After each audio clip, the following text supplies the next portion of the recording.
I'm Owen Bigline. This is the Inside Edge video blog. Okay, I'm going to cover a couple of topics on this one. Talk a little bit about the city of Vancouver, and then I'm also going to want to talk about parking in let's call it downtown condos here. Because I've done many blogs in the past on parking in the downtown core, but I always get a reoccurring questions from people asking me about parking, and especially with investment units. So when you're buying your principal residence, if you own a car, you're going to need to buy a unit with a parking space. If both you and your wife drive, like I do, you're going to need 2 parking spaces. And now of course, you're going to pay for those parking spaces. I would say a typical parking space in downtown Vancouver has about a $40,000 value on it. A little bit more in some areas, maybe a tad less in other areas, which I'll get to in a minute here. But I get people that'll ask about buying an investment unit. Should I buy an investment unit with parking, or can I get away without parking? Well, if you go back at I've done many blogs on this in the past.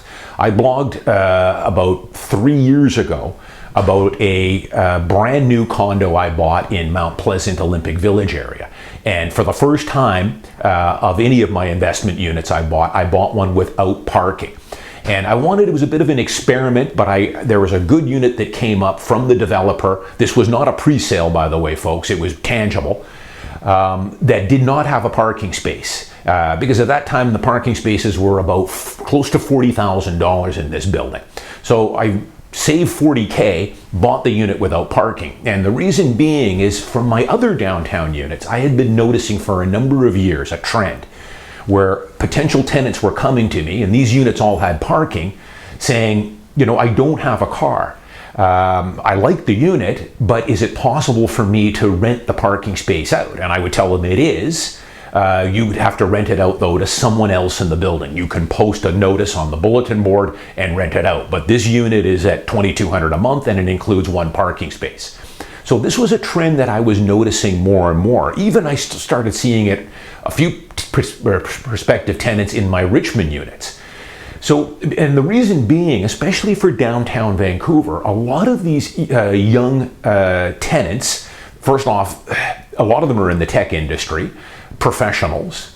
They are working downtown, so a lot of them, and the reason they're able to afford a $2,200 or $2,300 one bedroom is that they're giving up the car. And the reason for that is it was becoming a lot easier for them to give up the car. They were working downtown, they could ride their bike, they could walk. We had car share programs that were quite popular, and now of course we've got Uber, which is another big advantage. So it's a trend that I started noticing more and more. So I decided to pull the trigger on this unit without parking, and I tell you, it's been a fantastic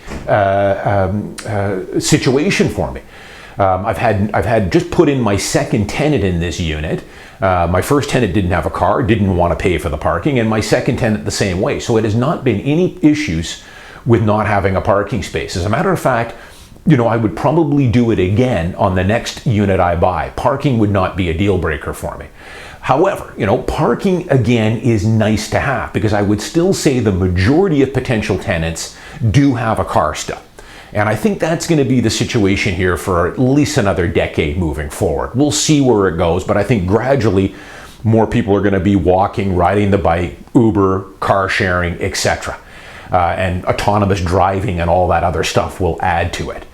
But many people still need a car. An old-time realtor like my dad would say, for sure, you always want parking.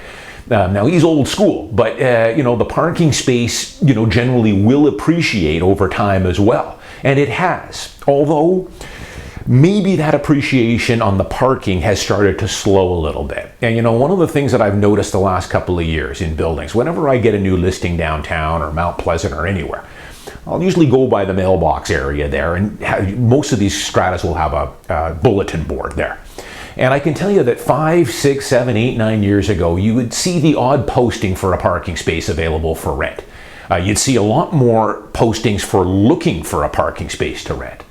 Starting a couple of years ago, I started to notice that shifting. And I've noticed in a lot of downtown Vancouver condos, you'll go to the bulletin board, and in some cases, you might see 3 or 4 postings there for parking available.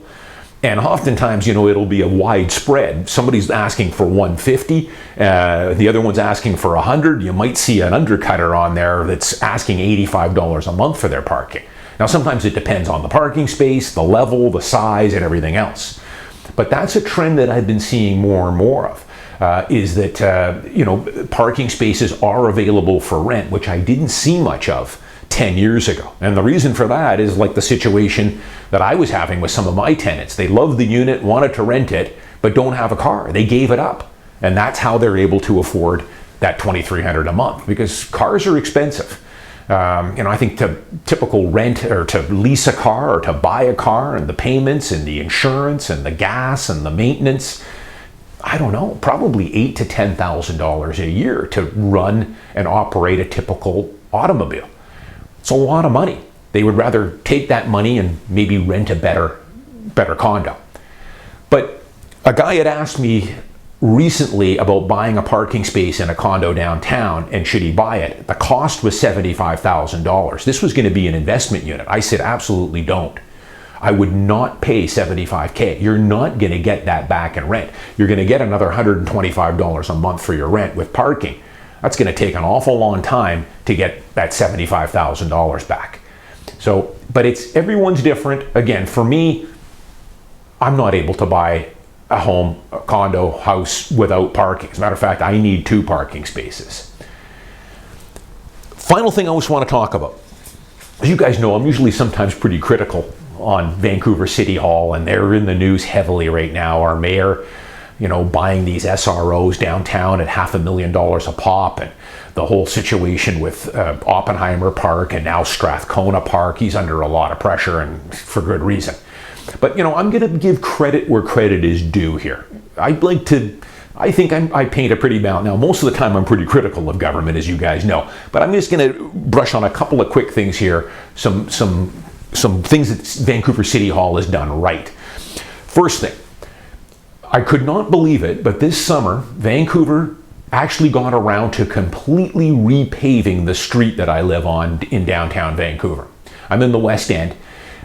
This street had been patched and repaved and over the last 10 or 15 years. I can tell you that earlier this spring, after the winter, it looked like something out of Dresden, Germany in the late 1940s. I mean, it was pockholed, huge potholes, cracks in the pavement. I mean, it was horrible. Finally, I think because I'm in a pretty proactive strata, and I believe that my strata had been petitioning the city of Vancouver for many years now, that this street is no longer patchable anymore and it needs a complete repave. And they actually finally did it.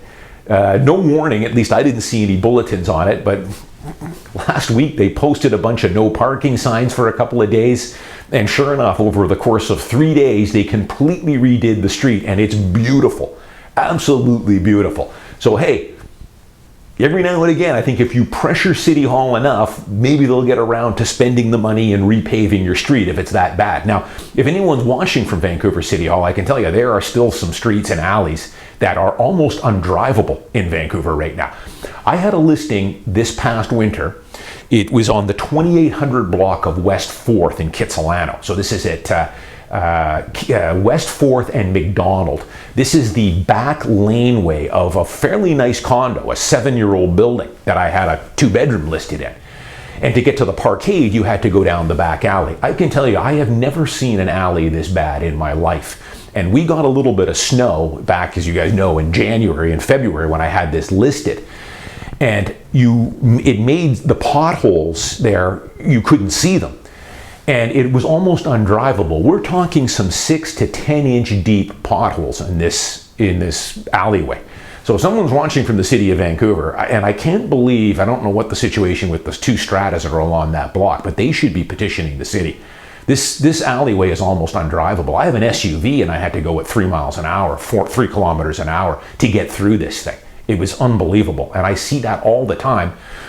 Some of the laneways over in the Grandview area and Renfrew area, I've had some detached listings over there. Some of the laneways there, and even some of the main street, some of the streets are a mess.